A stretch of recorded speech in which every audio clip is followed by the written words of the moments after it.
Bonjour, je voudrais tout d'abord, avant de commencer mon exposé, remercier l'Institut de recherche et d'études de la libre pensée et en relation avec la mairie de Paris de m'avoir invité pour vous parler du 110e anniversaire de la loi de séparation des églises et de l'État du 9 décembre 1905. 110 ans déjà, 110 ans pourquoi, il est intéressant de revenir notamment sur le contenu de la loi et sur le rôle et l'action de la libre pensée. Nous avons dans notre revue culturelle L'Idée libre fait une sorte de recension historique sur l'évolution en traitant 1905, 1995, 2005, 2015. En 1905, c'est la libre pensée qui est le véritable fédérateur de tous les courants d'opinion, militants, syndicaux, politiques, maçonniques, pour faire la loi et faire adopter la loi de 1905. Alors bien évidemment, c'est pas que la libre pensée, mais ce qui était important à l'époque, c'est que la libre pensée a été le noyau et on peut dire un peu le centre organisateur du combat qui a vu le triomphe de la loi. En 1995, donc 90 ans après le vote de la loi, nous nous sommes posé le problème de comment mettre en avant cette loi de séparation. En 1995, la laïcité, la loi de séparation des églises et de l'État, ce n'était pas quelque chose de très moderne, entre guillemets, de très médiatique. Maintenant, tout le monde parle de laïcité, on ne peut que s'en féliciter, même si beaucoup en parlent mal. Mais à l'époque, nous avions donc décidé, pour renouer avec notre action de 1905, de faire une grande manifestation de rue pour le 90e anniversaire et expliquer que nous étions toujours pour la défense de cette loi qui avait été profondément modifiée par le régime de Vichy et que notamment nous avions, nous, gardé deux choses importantes, la revendication de l'abrogation du statut clérical d'Alsace-Moselle et puis l'abrogation de la loi de Bray, qui avait vu défiler contre elle des centaines de milliers de personnes et signer des pétitions avec des millions de personnes, 11 millions à peu près, qui représentaient d'ailleurs à l'époque la majorité du corps électoral, puisque pour signer la pétition pour l'abrogation de la loi de Bray, enfin pour le non-vote de la loi de Bray, il fallait mettre sa carte d'électeur, et donc les dirigeants laïcs de l'époque avaient indiqué très clairement que la majorité électorale était pour en finir avec la loi de Bray, pour son abrogation, pour qu'elle ne se développe pas. En 1995, on fait une manifestation de rue, nous étions plus de 10 000. Ça a eu des conséquences importantes puisque le chroniqueur religieux du Monde, qui à l'époque s'appelait Henri Tinck, dont on ne dira d'ailleurs jamais assez de mal, avait dit combien je vais mettre dans le monde de participants. Ça l'interrogeait. Je lui avais dit à l'époque, les renseignements généraux qui existaient disaient 8000, est-ce que vous allez faire moins? Donc ça l'avait un peu interpellé dans son vécu. Et il avait donc annoncé 10 000. Et suite à l'article qu'il avait fait, qui était assez correct, René Raymond, la réaction fait homme, avait quelques décennies avant sorti un ouvrage qui s'appelait L'histoire de l'anticléricalisme de 1815 à nos jours. Et il terminait son ouvrage en disant l'anticléricalisme est mort parce que l'Église a changé et qu'il n'y a plus de cléricaux. C'était son point de vue. Et après la manifestation de 1995, il fait un papier dans la revue Études des Jésuites en disant l'air voilà. Bon, on croyait qu'on en avait fini avec les anticléricaux, mais les revoilà. Ce qui est important, c'est qu'en 1995, pour réussir cette manifestation et cet anniversaire, la libre pensée sortait d'une grande période de léthargie, qu'en termes galants ces choses-là sont dites, et qu'il fallait à nouveau redynamiser la libre pensée, puisque jusqu'en 1939, la libre pensée était extrêmement vivante et vivace. Le régime de Vichy, qui a interdit la libre pensée, ne l'a évidemment pas aidé. Et puis, il y a eu un changement dans les viviers naturels de la libre pensée, qui étaient le mouvement syndical et surtout les partis de gauche. donc les partis de gauche n'étant plus que l'ombre de ce qu'ils avaient pu être au début du XXe siècle, la libre pensée avait donc un peu périclité, à l'instar de l'idéal laïque. Donc nous avions fondé en 1995 ce que nous appelions le Centre de liaison et d'initiative laïque, avec des militants de toute tendance et de toute sensibilité, et nous avions ensemble organisé cette manifestation. Pour le 100e anniversaire, nous n'avons pas eu besoin de constituer un organisme de ce type, mais nous avions été aussi au centre de la convergence de beaucoup, et tout le monde se souvient, enfin tous ceux qui y étaient en tout cas, du 100e anniversaire et de la manifestation du 10 décembre 2005, qui avait vu 12 000 personnes dans la rue, de manière très diverse et variée là aussi, avec un meeting important à la fin de cette manifestation, qui avait vu des milliers de gens, et notamment des milliers de francs-maçons, crier sans doute pour la première fois de leur vie à bas la calotte, ce qui avait provoqué un certain sentiment assez amusant. Mais nous avions réussi, mais dans le cadre un peu, on pourrait appeler ça d'une sorte de collectif qui ne disait pas son nom.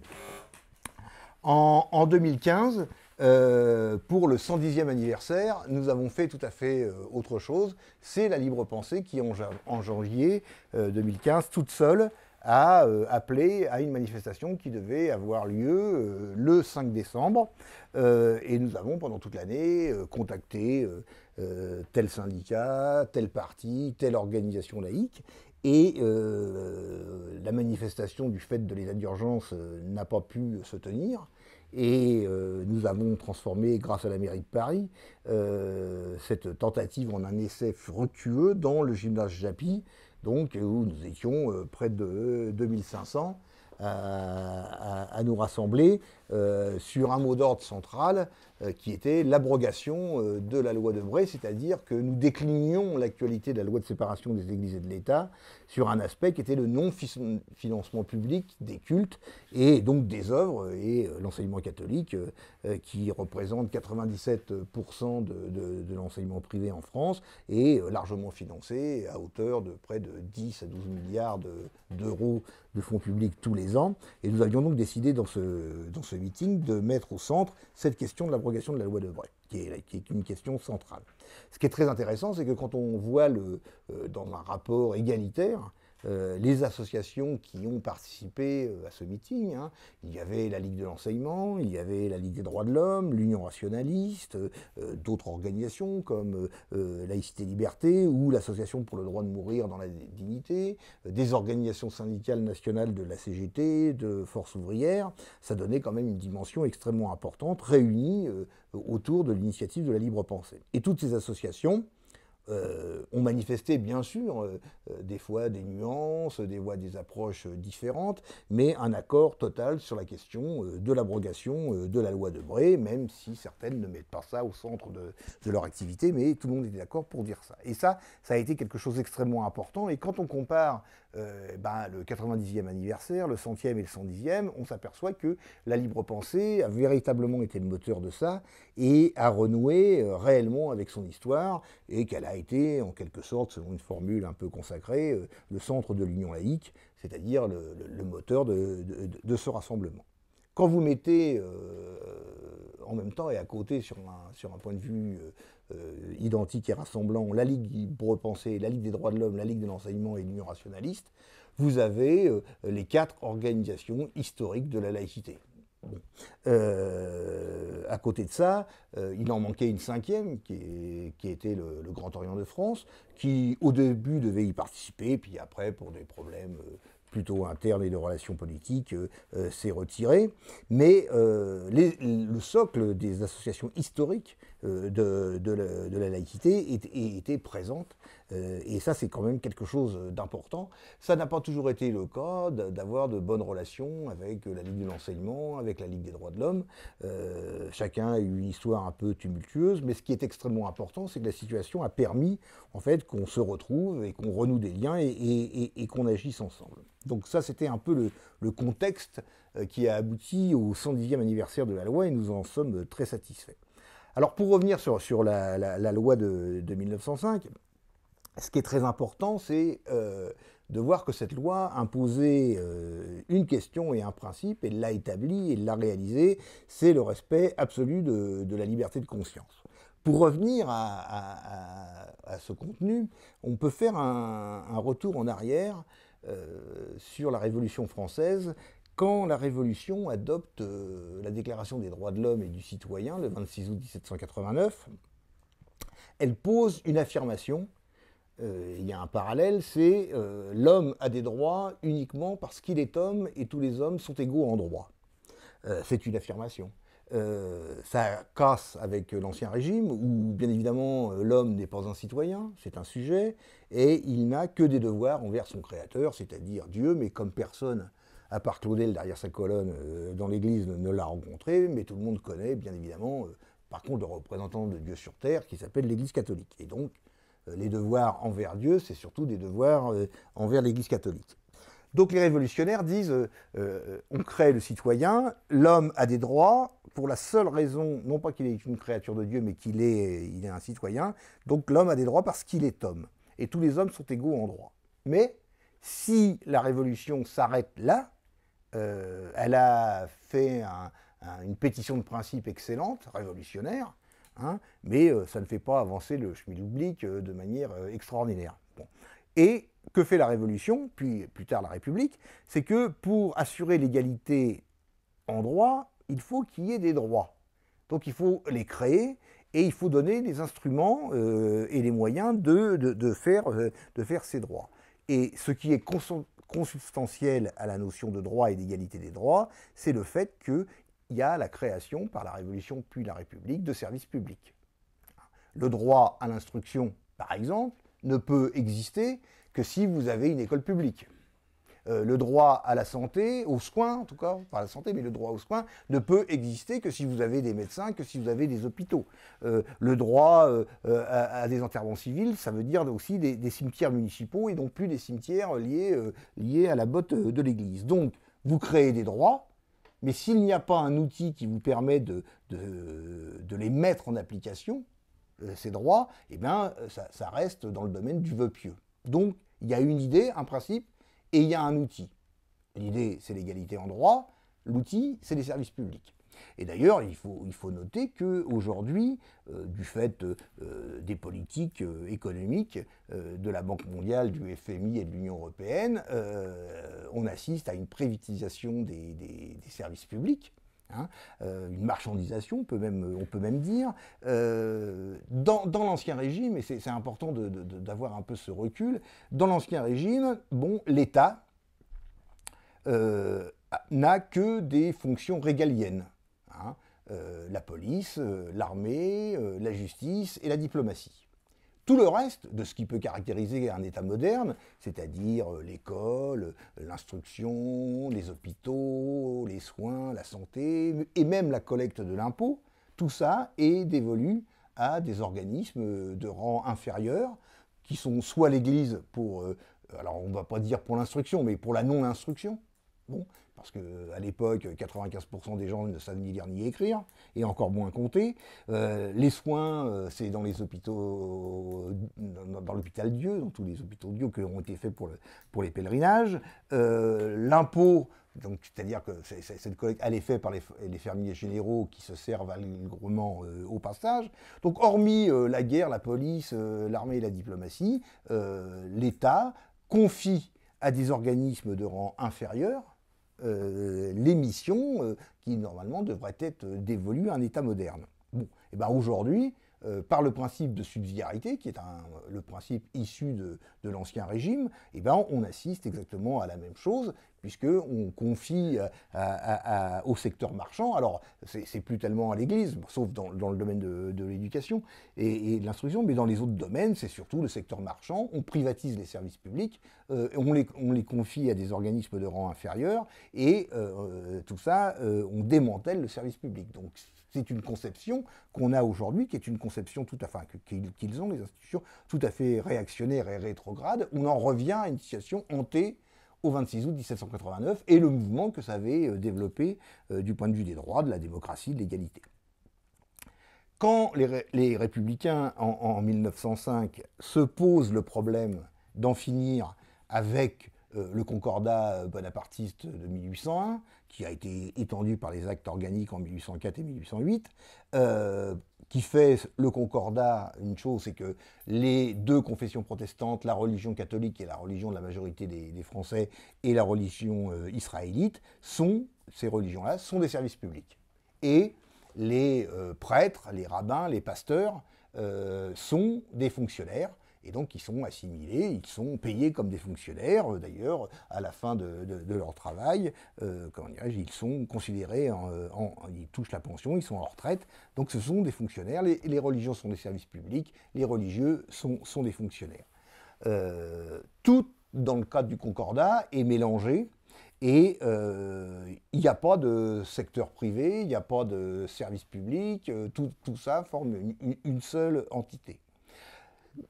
Les révolutionnaires et les républicains, le mouvement démocratique et syndical et politique qui veulent séparer les églises de l'État ont un problème extrêmement important à régler, c'est que séparer les églises et de l'État, ça veut dire amener les religions, et principalement l'Église catholique, dans le domaine du privé, du secteur et du domaine du privé, du secteur privé. Sauf que le secteur privé n'existe pas. Et donc il faut le codifier. Il faut le créer juridiquement pour bien opérer la distinction entre ce que nous appelons maintenant la sphère publique et la sphère privée. Donc le premier acte que vont faire les républicains pour organiser la séparation, c'est qu'ils vont faire la loi de 1901 sur la liberté de l'association. Et si vous avez la curiosité de lire la loi de 1901, eh bien, les 3/4 de la loi sont consacrés aux questions des congrégations religieuses. Elle est devenue, dans l'imaginaire collectif, une loi sur la liberté d'association, ce qui est vrai, puisque cette loi, et y compris ses extensions, permettent à n'importe qui de faire n'importe quelle association pour n'importe quel objet, pour faire n'importe quoi. Bon. Ça a développé, comment dirais-je, une conception citoyenne extrêmement importante. Je crois que la catégorie la plus importante socio-culturelle dans ce pays, c'est président d'association. En règle générale, on est tous présidents de quelque chose, hein, voire même plusieurs fois présidents. Bon, et ça a permis de développer cette conception du secteur privé, de la sphère privée, où chacun est libre de faire strictement ce qu'il veut. Bon. Une fois que la loi de 1901 a été créée pour fonder juridiquement la sphère privée, les républicains ont fait une deuxième loi extrêmement importante, qui est la loi de 1904 contre les congrégations religieuses. Bien. Cette loi a été abrogée par le régime de Vichy et n'a jamais été rétablie par personne depuis la libération. Cette loi, elle est extrêmement importante. Alors, ça peut sembler un peu technique, mais les républicains sont confrontés à un problème. Le clergé, il y a deux types de clergé dans l'Église catholique. Il y a ce qu'on appelle le clergé régulier, c'est-à-dire le clergé des ordres, et le clergé séculier, c'est-à-dire le clergé, entre guillemets, dans le siècle. Alors, à l'époque, ils ont tous des soutanes, des robes de bure et tout ce que vous voulez, mais ce n'est pas du tout le même clergé. Par exemple, le clergé séculier, qui est monsieur le curé, bon, monsieur le curé a le droit d'avoir une bonne. Bon. Et il peut avoir des relations avec sa bonne tout à fait conformes au droit canon, puisque le prêtre séculier fait vœu de célibat, mais ne fait pas vœu de chasteté. Donc, toutes les relations sur la bonne du curé, comment dirais-je, n'étaient pas du tout en contradiction avec le droit canon et avec la constitution du clergé séculier. Bon, donc il n'y avait pas du tout de problème, il avait simplement, le curé, pas le droit de se marier. Bon, ce qui n'était pas extraordinaire, mais enfin, il avait quand même d'autres possibilités. Par contre, le clergé régulier, c'est-à-dire le clergé des congrégations, des ordres, prononce 3 vœux: le vœu de célibat, le vœu de chasteté, ah oui, ils n'ont pas le droit du tout, eux, et le fait de vivre selon une règle définie par la congrégation. C'est ce que le juriste catholique Jacques Robert définit, donc les trois règles qui déterminent ce que c'est qu'une congrégation: célibat, chasteté et vivre selon une règle. Bien. Et il y a certaines règles de congrégation, comme l'a souligné notre amie belge Anne Morelli, qui, si vous expliquiez ce que c'est que certaines congrégations religieuses, c'est des sectes. Hein. bon, pour abrutir les gens, les domestiquer, les dominer. Donc les républicains disent le clergé séculier ne pose pas en tant que tel de problème, mais par contre le clergé congréganiste, les ordres, posent un véritable problème, c'est que si on fait vœu d'obéissance, vœu selon lequel de vivre selon une règle, le citoyen n'a plus de liberté, ou la citoyenne, puisqu'il y avait les congrégations féminines. Et notamment, était dans le collimateur des révolutionnaires et des républicains, le fait que les congrégations enseignantes avaient obligation d'enseigner la vérité révélée. Alors là, il y a eu tout un débat à l'époque, alors ça peut sembler un peu désuet, parce qu'ils ont été obligés de se plier, mais si vous enseignez à vos élèves la vérité révélée, vous tuez un principe qui est la découverte de la réponse, et la recherche de la solution. Donc c'est quelque chose qui est totalement antithétique avec la notion d'enseignement, d'instruction, de développement du savoir. Parce que le problème, c'est pas de dire bah, vous allez apprendre par cœur ça. Alors peu importe ce que, d'ailleurs, au bout du compte, c'est pas ça le problème à ce niveau-là. Mais vous n'avez pas à réfléchir, chercher, travailler pour trouver une réponse. La réponse, elle est là. Voilà. Donc qu'est-ce que vous faites? Bah, vous faites les chiens de Pavlov. Hein, vous ne faites pas des citoyens qui doivent trouver des réponses. Donc les républicains ont dit ça, c'est pas possible. D'abord, c'est une atteinte à l'esprit de l'enseignement tel qu'il doit être du point de vue pédagogique. Et deuxièmement, c'est une atteinte aux droits des personnes. Parce que ceux qui étaient dans les congrégations n'avaient pas le droit de sortir des congrégations. C'était facile d'y rentrer, c'était très difficile d'en sortir. Donc c'était une atteinte aux libertés démocratiques et aux droits des gens de se comporter librement. Et c'est pour ça qu'en 1904, le gouvernement décide que toutes les congrégations qui existent sur le territoire de la République doivent demander une autorisation pour exister. Il y a à l'époque 1500 congrégations religieuses présentes en France. Toutes demandent leur autorisation, toutes les autorisations sont refusées, sauf 3. Et les 3, comment dirais-je, congrégations qui sont autorisées par le gouvernement sont des congrégations d'ordre militaire ou d'ordre missionnaire colonial. Bon, c'est l'ampleur et la limite de la Troisième République. On est pour la laïcité en France, mais pas ailleurs, quoi. Donc, et puis les jésuites, les missionnaires, tout ça, ça servait l'empire colonial. Mais quand même, sur 1500 congrégations de l'époque, il n'y en a que 3 qui sont autorisées. Bien. Et ensuite, une fois qu'on a créé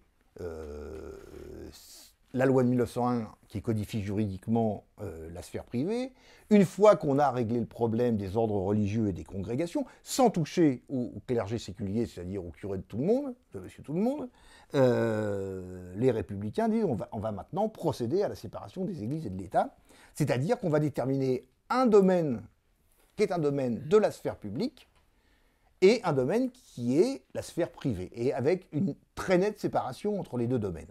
Dans le domaine de la sphère publique, c'est-à-dire qu'on peut dire l'État, l'administration, les collectivités territoriales, les services publics au sens large du terme, bien évidemment, l'article 1er de la loi dit « La République assure la liberté de conscience », c'est-à-dire qu'elle détermine un principe qui est le même, au bout du compte, quelque part, que celui du 26 août 1789, l'égalité en droit.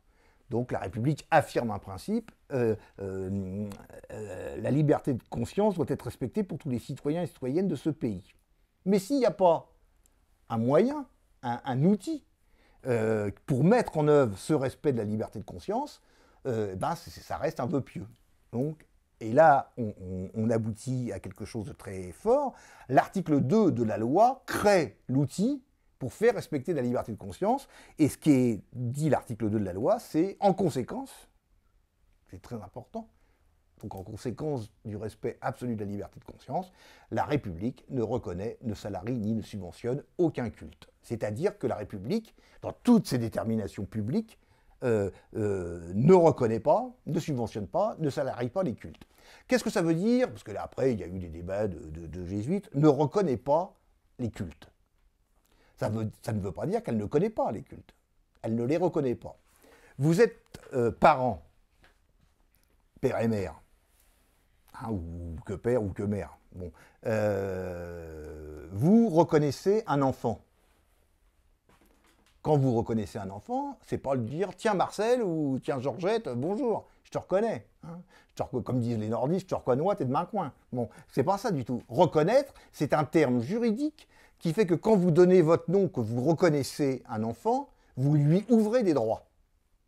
Donc quand la République dit « la République ne reconnaît aucun culte », c'est qu'elle n'ouvre aucun droit au culte. Ça ne veut pas dire qu'elle les méconnaît. Ça veut dire qu'elle ne leur ouvre pas droit à quoi que ce soit. Et ne salarié et ne subventionne, c'est extrêmement clair. C'est-à-dire qu'en fait, la République assure et proclame la liberté de conscience de tout le monde et proclame sa neutralité en matière métaphysique. Et dans l'esprit des républicains, la neutralité en matière métaphysique, ça veut dire, d'un côté, un État qui dirait « tu dois croire en Dieu », bah, c'est un État totalitaire, et un État qui dirait « tu ne dois pas croire en Dieu », c'est aussi un État totalitaire. La liberté de conscience, c'est la liberté de croire ou de ne pas croire, de croire comme on veut, de ne pas croire comme on veut. Bon. Donc c'est-à-dire que l'État dit, Francis de Pressensé, qui est à l'époque le président de la Ligue des droits de l'homme, a cette formule fantastique qui résume tout, il dit « la République, l'État s'arrête où commence la conscience ». C'est-à-dire que l'État, contrairement à tout ce qu'on a pu connaître dans le passé, en France, en Europe et dans le monde, l'État n'a pas de point de vue à dicter aux individus sur ce qu'ils doivent penser, ce qu'ils doivent croire ou pas croire. C'est-à-dire que l'État s'arrête là où commence la pensée, la conscience. Donc ça, c'est extrêmement important. Donc on en est comme dans le basculement du 26 août 1789, on proclame un principe et on donne un outil. À partir du moment où la République dit on ne subventionne aucun culte, on ne reconnaît aucun culte. Bah, nous rentrons de plein pied dans le débat actuel et les violations de la laïcité.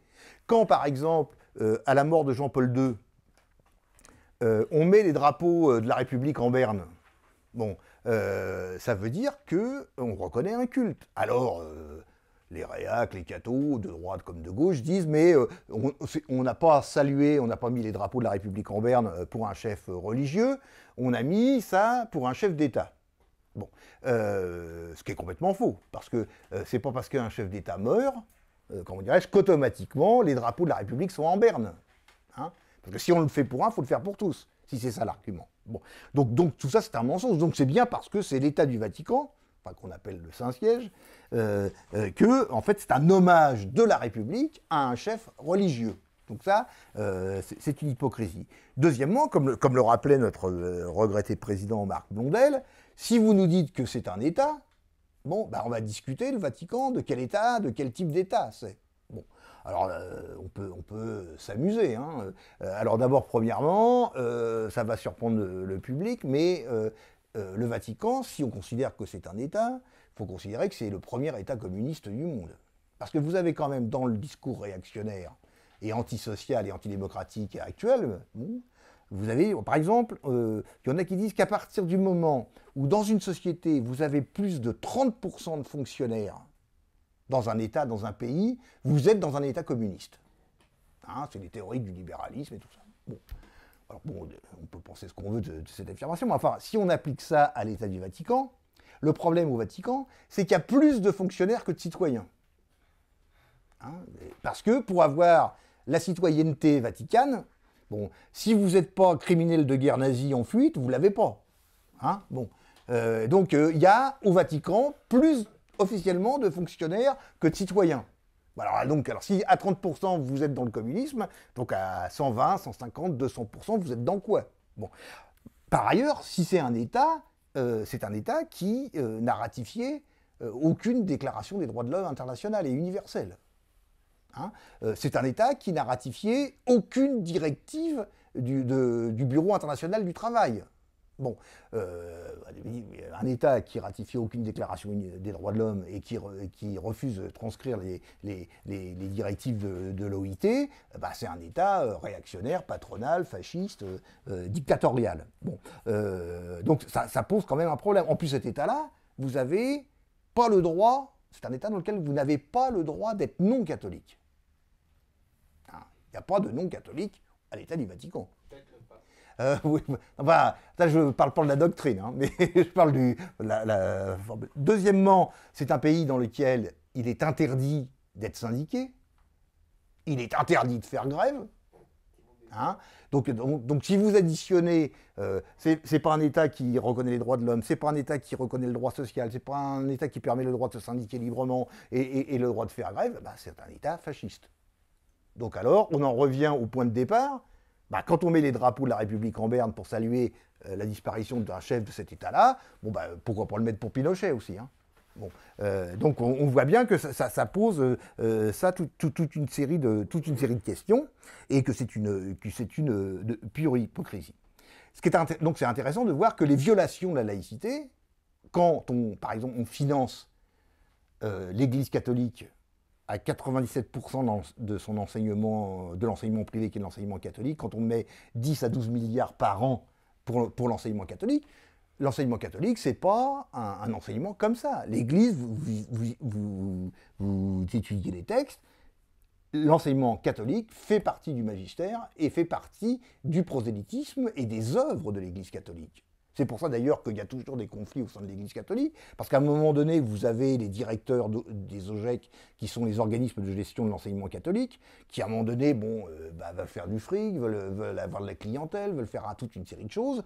Donc ils se disent, ça vient régulièrement, on va mettre un peu le côté catholique un peu sous la table, puis on va mettre en avant la discipline, les ouvertures, tout ce qu'on veut, pour essayer d'attirer le client. Bon, régulièrement, la conférence des évêques de France indique l'enseignement catholique, c'est une œuvre missionnaire. Et on ne veut pas, l'objectif n'est pas qu'elle se développe en soi, qu'elle conquiert des parts de marché pour faire du pognon. Il faut conquérir des parts du marché pour évangéliser le peuple et les enfants du peuple. C'est ça l'objectif. Donc c'est pas du tout, comment dirais-je, une mission commerçante et commerciale, même s'il y a cet aspect-là. Mais eux, c'est pas tellement le problème du pognon, puisque de toute manière, l'État paye.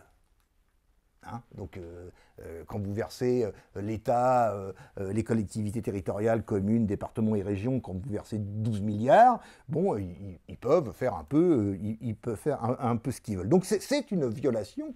Le financement des cultes est une violation de la loi de séparation des églises et de l'État, et bien évidemment, ça remet en cause l'égalité, la laïcité. Par exemple, la négation de la séparation, c'est concordat, et la survivance du concordat, c'est le statut clérical d'Alsace-Moselle, sont reconnus et financés les deux cultes protestants, le culte juif et le culte catholique, et puis se pose le problème, et les bouddhistes, et les musulmans. Bon. Donc pourquoi, quand on est en Alsace-Moselle, selon qu'on est de telle ou telle religion ou pas de religion du tout, on est traité différemment. Donc en Alsace-Moselle, du point de vue de la liberté de conscience, il n'y a pas d'égalité des citoyens devant la loi, puisque certains sont reconnus et financés et d'autres pas. Bon. Donc la seule solution, bien évidemment, c'est la non-reconnaissance de tous les cultes pour assurer la véritable égalité et le respect de la liberté de conscience.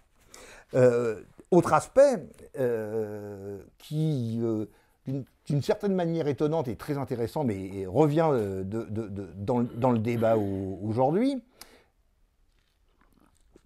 c'est la question du contenu de la laïcité et de la séparation des églises et de l'État. Il faut se rappeler qu'à l'époque, on raconte maintenant n'importe quoi, on dit c'est le petit père Combes qui a fait la séparation des églises et de l'État. Bon, Combes était contre la séparation des églises et de l'État.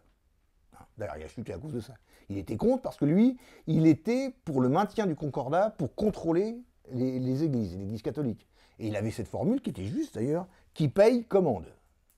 Et lui ne voulait pas du tout, le petit père Combes, de la séparation des églises et de l'État parce que l'État perdait pour lui le seul moyen de contrôle et de pression sur l'église.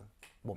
Les autres n'étaient pas du tout d'accord avec ça, ils étaient sur une conception plus libérale au bon sens du terme, c'est-à-dire de liberté. Il faut séparer la religion, les églises de l'État. La laïcité est une affaire publique, la religion est une affaire privée. Bon, alors que le concordat, tout était mélangé. Et il y a un débat qui va être extrêmement puissant à ce moment-là dans l'Assemblée nationale. Moi, je vous invite à lire, j'ai fait ça pour le travail que j'ai fait, j'ai lu les 1000 pages de débat parlementaire de l'Assemblée nationale sur la question du vote et du débat sur la loi de 1905, c'est fantastique. C'est l'idée. Même les plus réactionnaires et les plus calotins, comment dirais-je, c'est des génies à côté des logdus qu'on a aujourd'hui à l'Assemblée nationale. D'ailleurs, à l'époque, et c'est ce qui fait qu'on est un peu beaucoup même contre la Ve République, c'est qu'à l'époque, le lieu du pouvoir, c'est l'Assemblée nationale. Hein. Et donc, les partis envoient les meilleurs à l'Assemblée nationale. Bon. Et on a critiqué la Troisième République en disant que c'était instable, il n'y avait aucune instabilité, parce que le lieu du pouvoir, c'était pas le gouvernement, le lieu du pouvoir, c'était l'Assemblée nationale. Et là, il y avait des majorités stables. Bon. Aujourd'hui, il ne viendrait à l'idée à personne d'envoyer comme meilleur représentant à l'Assemblée nationale. Bon, on se réserve pour le gouvernement. Ou pour la présidence de la République. Donc à l'Assemblée nationale, si vous voulez, Christian Jacob, président du groupe Les Républicains, c'était inconcevable qu'un Bénet pareil soit président d'un groupe en 1905. Hein. Bon, et puis on peut appliquer ça à tous les groupes. Il y a un débat sur quel est le contenu de la loi. Est-ce que c'est une loi qui sépare? Est-ce que c'est une loi de liberté? Ou est-ce que c'est une loi de répression? Est-ce que c'est une loi laïque ou est-ce que c'est une loi athée? Et là, il y a l'alliance d'Aristide Briand, de Ferdinand Buisson, de Jean Jaurès pour dire c'est une loi de liberté. Cette loi n'a pas objet de persécuter les cultes et principalement l'Église catholique. C'est une loi qui organise le divorce entre l'Église catholique et la République. Et le divorce, chacun reprend sa liberté et chacun vit sa vie comme il l'entend. Bon, c'est pas une loi qui embastille la mariée ou le marié et qui lui interdit de faire ça. Face à ça, il y a un autre tenant de la libre pensée, parce que tous sont à la libre pensée, hein. Briand, Jaurès, Buisson, le débat, il est interne à la libre pensée. C'est pour ça que ça a été vraiment le centre fédérateur et organisateur du vote de la loi. Il y a Maurice Allard qui lui dit il faut déchristianiser le pays. Alors moi, déchristianiser le pays, je suis d'accord. Enfin, je ne demande pas à l'État de faire le boulot de la libre pensée. Bon, je suis pour que mes idées politiques, syndicales, philosophiques triomphent, mais je ne suis pas pour, comme disait Victor Hugo dans la loi Fallou, mettre un jésuite partout où il n'y a pas un gendarme. Bon, ça c'est le débat d'idées. Allard, lui, il est pour un État athée. Jaurès, Buisson et Aristide Briand sont pour un État laïque, c'est-à-dire que l'État ne s'occupe pas des conceptions métaphysiques des citoyens. Et c'est cette, comment dirais-je, conception qui va triompher en 1905, c'est-à-dire une loi libérale qui permet de respecter la liberté de conscience. Alors en même temps, avec des conséquences. Hein, la loi, elle est vraiment aussi dirigée contre l'Église catholique, mais comme institution. Par exemple, à l'époque, bon, d'abord les familles sont nombreuses, hein, même si les enfants meurent beaucoup, et bon, on connaissait que dès que les familles avaient un peu de bien, bon, le bien allait au premier, à l'aîné, bon, le deuxième, il faisait curé, et le troisième, il faisait militaire. Bon, ça en faisait déjà comme ça de caser, quoi. Bon. Bien évidemment, à partir du moment où la République, comment dirais-je, ne salarie plus les prêtres, les pasteurs et les rabbins, déjà, la carrière ecclésiastique en prend un sacré coup. Hein. Parce que beaucoup rentraient dans la carrière ecclésiastique parce que c'était rémunéré et payé et qu'on était assimilé à des fonctionnaires. À partir du moment où ça devient tout à fait désintéressé, ça devient inintéressant. Puisque c'est quand même donc ça porte quand même un coup sur la question de le non-financement des prêtres et des religieux porte quand même un coup, mais dans un cadre qui est un cadre, comment dirais-je, de liberté. Donc, de ce point de vue-là, il y a une séparation, il y a un divorce, et chacun doit vivre sa vie. Aujourd'hui, quand vous regardez le débat, par exemple, qui a lieu sur la question de l'islam en France, bon, on vous explique n'importe quoi, on utilise l'islam, les menaces terroristes, les menaces de radicalisation, en disant islam, musulman, arabe, tout ça c'est contre la laïcité, ils sont pas de chez nous, ils n'ont pas la même conception que nous, bon, donc bien évidemment, il faut les réprimer. Et on raconte une histoire, bon, l'Église catholique, elle s'est ralliée à la laïcité. Donc, comme l'islam est intrinsèquement contradictoire avec la démocratie et la laïcité, eh ben, il faut prendre des mesures très, très particulières. Or, toutes les religions se valent, hein, et l'islam est pas moins ou pas plus incompatible avec les valeurs de la République que ne l'était l'Église catholique à un moment donné. Bon, si l'Église catholique a fait mine, parce que c'est faire mine, et semblant de se rallier à la démocratie, à la République et à la laïcité, c'est parce qu'on leur a tapé dessus et qu'ils ne pouvaient pas faire autrement. Hein. En 1792, 92-93, il y a le fameux toast de l'archevêque d'Alger, hein, qui, recevant l'escadre royale, enfin, qu'on appelait ça la royale, mais l'escadre de la marine française, porte un toast à la République. Et tout le monde a dit « Oh, l'Église se rallie à la République, c'est merveilleux et tout ». Ce que dit l'Église à ce moment-là, c'est que, pendant 100 ans après la Révolution française, ils n'ont pas réussi à faire tourner la roue de l'histoire à l'envers.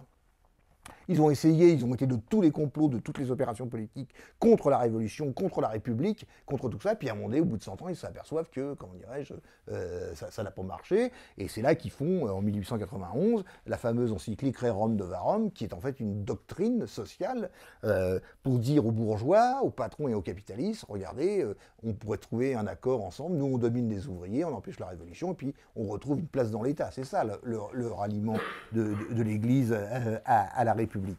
Bien, donc il a fallu taper sur l'Église catholique pour la contraindre à reculer. Dès qu'elle a eu l'occasion, l'Église catholique, de reprendre sa revanche, en 1940, ça n'a pas raté. Alors, pour un ralliement à la République et à la démocratie, ça se posait quand même un peu là. Dès qu'elle a eu... après, ils n'ont pas eu de peau, le régime de Vichy n'a pas tenu, donc ils ont été obligés de reculer, tout ça.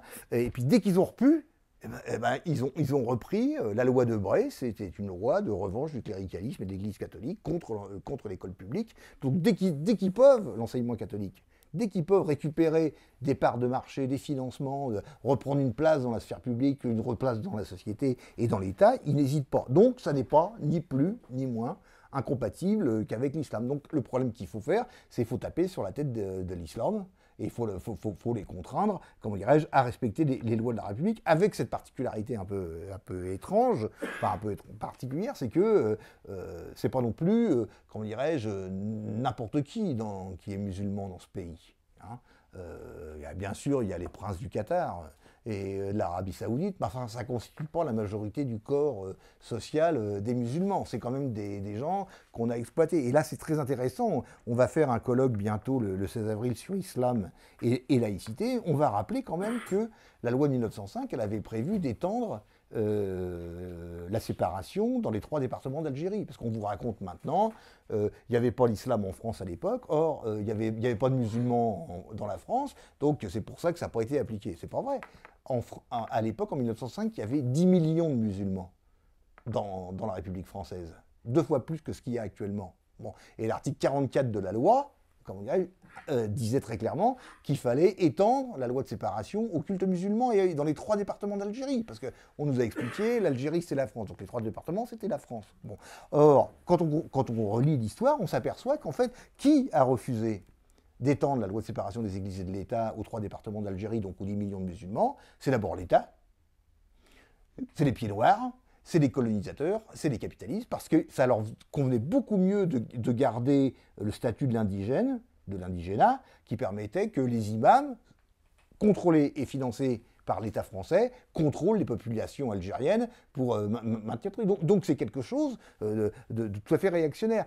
Et quand on regarde tous les indépendantistes, tous les nationalistes, alors d'abord les nationalistes, dans l'ordre, qui sont devenus après, pour des raisons historiques et politiques, des indépendantistes, tous les grands leaders nationalistes et indépendantistes algériens, tous, sans aucune exception, ont demandé l'application de la loi de séparation des églises et de l'État en Algérie. Même la conférence des oulémas, des imams algériens, demandait l'application de la loi de séparation des églises et de l'État.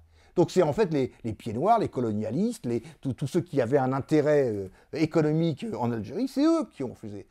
Imaginons, alors moi je ne suis pas pour l'Algérie française, mais imaginons qu'on eût conféré à ces 10 millions d'Algériens les mêmes droits que les citoyens français dans tous les domaines, il est sûr qu'il y aura eu un certain nombre de choses qui seraient peut-être passées un peu différemment. Alors je ne dis pas que l'Algérie serait toujours française, c'était pas le souhait du peuple, mais enfin je veux dire, l'histoire aurait été différente. C'est parce qu'on a bien clairement signifié depuis 1830, les musulmans, les arabes sont des gens foutres et des moins que rien. Ils sont là, comme Marc Mondel avait cette expression, il disait on veut bien que les arabes lavent les voitures, on ne veut pas qu'ils les conduisent. Hein, donc c'est un raccourci saisissant, mais c'est le racisme et la xénophobie. Aujourd'hui, on essaye, il y a des gens qui aujourd'hui essaient de revenir sur cette conception libérale de la loi de 1905 qui dit dans la sphère publique, l'État, l'administration, les services publics sont neutres, dans la sphère privée, on fait strictement ce qu'on veut. Bon, et bien aujourd'hui, vous avez exactement le même débat. Le débat sur la burqa, le débat sur le foulard islamique dans la rue, comment dirais-je, c'est un débat qui consiste à dire, à partir du moment où il y a du monde, dans la rue c'est public. Non, dans la rue c'est privé. Dans la rue, vous avez le droit de vous trimballer et de vous balader avec un badge qui dit « Vive Dieu hein, », ou vous vous baladez avec un badge qui dit « Dieu existe, j'ai marché dedans ». Bon, par exemple. Hein, vous avez le droit de faire ça. Vous êtes fonctionnaire, vous n'avez pas le droit de faire ça dans vos missions de fonctionnaire. Moi, j'ai été guichetier à la Sécurité sociale pendant des années. On n'avait pas le droit d'afficher ses convictions politiques, philosophiques ou religieuses, comment dirais-je, quand on recevait du public. Le public, lui, faisait ce qu'il voulait. Parce que le public, les usagers, c'était des assurés sociaux, ils étaient de passage, comme à la Poste. À la Poste, le postier n'a pas le droit d'avoir un badge qui les affirme, ou un signe religieux. Bon, par contre, l'usager, il fait strictement ce qu'il veut. Et là, on est en train d'essayer d'infuser une conception qui est une conception liberticide de la laïcité. C'est-à-dire qu'en fait, ce n'est pas les institutions qui doivent être laïques, c'est la société qui doit être laïque. Et là, on voit par exemple une grande différence entre les États-Unis et la France, pour expliquer mon propos. En France, nous avons la grande chance que les institutions publiques sont laïques, et la société est sécularisée. C'est-à-dire qu'il y a un recul des religions. Vous prenez les États-Unis, il y a la séparation des églises de l'État, les institutions sont théoriquement laïques, par contre la société n'est pas du tout sécularisée. Bon, c'est ce qui explique la différence. Donc il ne faut pas confondre laïcité et sécularisme, c'est-à-dire le fait que l'indifférence religieuse se développe et que les points de vue démocratiques se développent. Ce n'est pas du tout pareil. Les institutions, elles sont définies, elles ont une fonction. Après, ce que pensent les gens, c'est tout à fait différent. Et là, on est en train de nous expliquer, d'essayer de faire en sorte que eh bien, cette fracture, cette séparation entre la sphère publique et la sphère privée, elle n'existe plus. Tout est privé, tout est public. Bon, et vous avez, d'ailleurs c'est assez amusant, on l'a noté, enfin amusant, ça pourrait l'être, les mêmes qui vous disent les services publics doivent faire des bénéfices, ils doivent être équilibrés, ils doivent fonctionner comme des entreprises privées, hein, bon, les réacs, les capitalistes, et à droite comme à gauche, vous disent aussi, mais par contre, dans la sphère privée, il faut respecter la laïcité. Bon, donc, on transfère dans la sphère publique, je ne sais pas si c'est clair ce que je veux dire, on transfère du point de vue économique les exigences du privé, mais par contre, dans le privé, on dit vous transférez les exigences qu'on a du point de vue de la neutralité métaphysique de la laïcité. Dans le privé, le privé c'est quoi? C'est tout ce qui n'est pas public. Hein, c'est un peu comme disait Sayez sur le tiers payant, le tiers état. Ça c'est mon rôle de sécu là. Donc le tiers état, il est tout, il est rien. Bon, il veut être tout. Bon, donc on a un peu cette conception. C'est le même débat. Et je terminerai très rapidement pour être dans mon temps. Il y a eu un débat qui a défrayé la chronique là sur Jean-Louis Bianco, Nicolas Cadenne et l'Observatoire de la laïcité. Bianco et Cadenne ont signé un texte. Hein, nous sommes tous unis, je crois que c'est ça, et certains ont commencé à faire un procès. D'ailleurs, un procès qui est un peu particulier, parce que c'est pas tellement ce qu'il y avait dans le texte qui posait problème, c'était les signataires. Bon, alors déjà, c'est quand même une conception un peu particulière. Bon. Et puis deuxièmement, Bianco et Cadenne, ils ont le droit d'exprimer leur opinion, ils ont le droit d'exprimer un certain nombre de choses. Bien. Et vous avez eu des campagnes menées par Marianne, le journal. Hein. Maintenant, c'est très simple. Si vous voulez avoir un bon point de vue, vous regardez ce que dit Marianne et vous faites l'inverse. Et là, vous êtes pas loin de la vérité. Quoi. Bon, donc c'est une conception liberticide et totalitaire. Valls a dit, d'ailleurs c'est intéressant, Valls l'a dit au dîner annuel du CRIF, hein, du Conseil représentatif des institutions juives. Il ne l'a pas dit dans la rue, il l'a dit dans ce qui est quand même une communauté religieuse, un lobby, quelque chose qui marque quand même un certain nombre de choses. Il a attaqué Bianco. Donc pour le fait que Bianco ait exprimé une opinion. Alors moi, Bianco, c'est pas ma tasse de thé, hein, j'ai beaucoup de choses à lui reprocher. Mais l'Observatoire de la laïcité, qui a auditionné plusieurs fois la libre pensée, c'est un organisme qui n'est pas juridique, qui n'est pas judiciaire, qui n'est pas étatique. C'est-à-dire que l'Observatoire de la laïcité peut dire ce qu'il veut, ça n'a pas force de loi dans ce pays. Hein, et c'est d'ailleurs, c'est des avis qu'il donne, des conseils ou des circulaires qui rappellent le droit. C'est pas l'Assemblée nationale, c'est pas l'État, c'est pas un gouvernement. C'est un organisme consultatif qui émet des avis. Donc ça c'est important parce que Valls avait dit, c'est placé sous le Premier ministre et ça peut pas être différent de ce que dit le gouvernement. Non, c'est un organisme consultatif, il peut émettre tous les avis. Ça n'a pas force de loi, ça n'a que force de proposition. Donc de ce point de vue-là, on a voulu faire ce procès donc, à Bianco. Alors, et sur le texte, nous on s'est expliqué, le texte en question, nous sommes tous unis, la libre pensée ne l'a pas signé. Pour une raison essentielle, c'est qu'on ne nous l'a pas proposé. Ça, c'est la vérité. Parce que maintenant, vous avez des associations comme l'UFAL, par exemple, pour dire du mal. L'UFAL sort des papiers en disant « on n'a pas signé le texte ». Bien sûr que tu ne l'as pas signé, machin. On ne te l'a jamais proposé de le signer. Bon, sinon, ils l'auraient signé comme les autres, ou ils auraient fait autre chose. Donc, nous, on ne l'a pas signé parce que on ne nous l'a pas proposé. Deuxièmement, si on nous l'avait proposé, on ne l'aurait pas signé, parce que nous, on ne veut pas être avec n'importe qui. Nous, on part d'un principe, hein, l'État chez lui, l'Église chez elle. Donc on ne va pas mélanger la signature des libres penseurs avec des représentants des religions, parce que nous, notre point, on l'a écrit dans un communiqué, notre point de vue c'est celui de Pierre Desproges, hein, sur la question est-ce qu'on peut rire de tout, hein, et Desproges répondait on peut rire de tout mais pas avec n'importe qui. Hein. Donc nous on peut dire ce qu'on veut, mais pas avec n'importe qui. On mélange pas les genres. Bon, ben maintenant, Bianco et Cadenne, ils peuvent avoir une expression. Si on dit, parce que il faut quand même voir ce qui a été dit, Cadenne a fait un tweet parce que Elisabeth Badinter a dit il faut avoir le courage de se faire traiter d'islamophobe. Et lui, il a fait un tweet en disant bon bah ça va pas dans le sens du débat, c'est pas comme ça qu'il faut poser les problèmes et tout ça. Immédiatement, vous avez trois personnes, Glavany, Laborde et Kessel, qui disent quel est ce nain qui ose critiquer cette grande dame. Ben, vous savez comment ça s'appelle, ça? Ça s'appelle le délit de blasphème. Au nom de quoi on pourrait critiquer tout ce qu'on veut, l'islam, toutes les religions, les laïcards et tout, et qu'on n'aurait pas le droit de critiquer Madame Badinter. On peut avoir, et c'est notre cas, du respect pour Madame Badinter, mais ses propos sont soumis à la libre critique de tout le monde.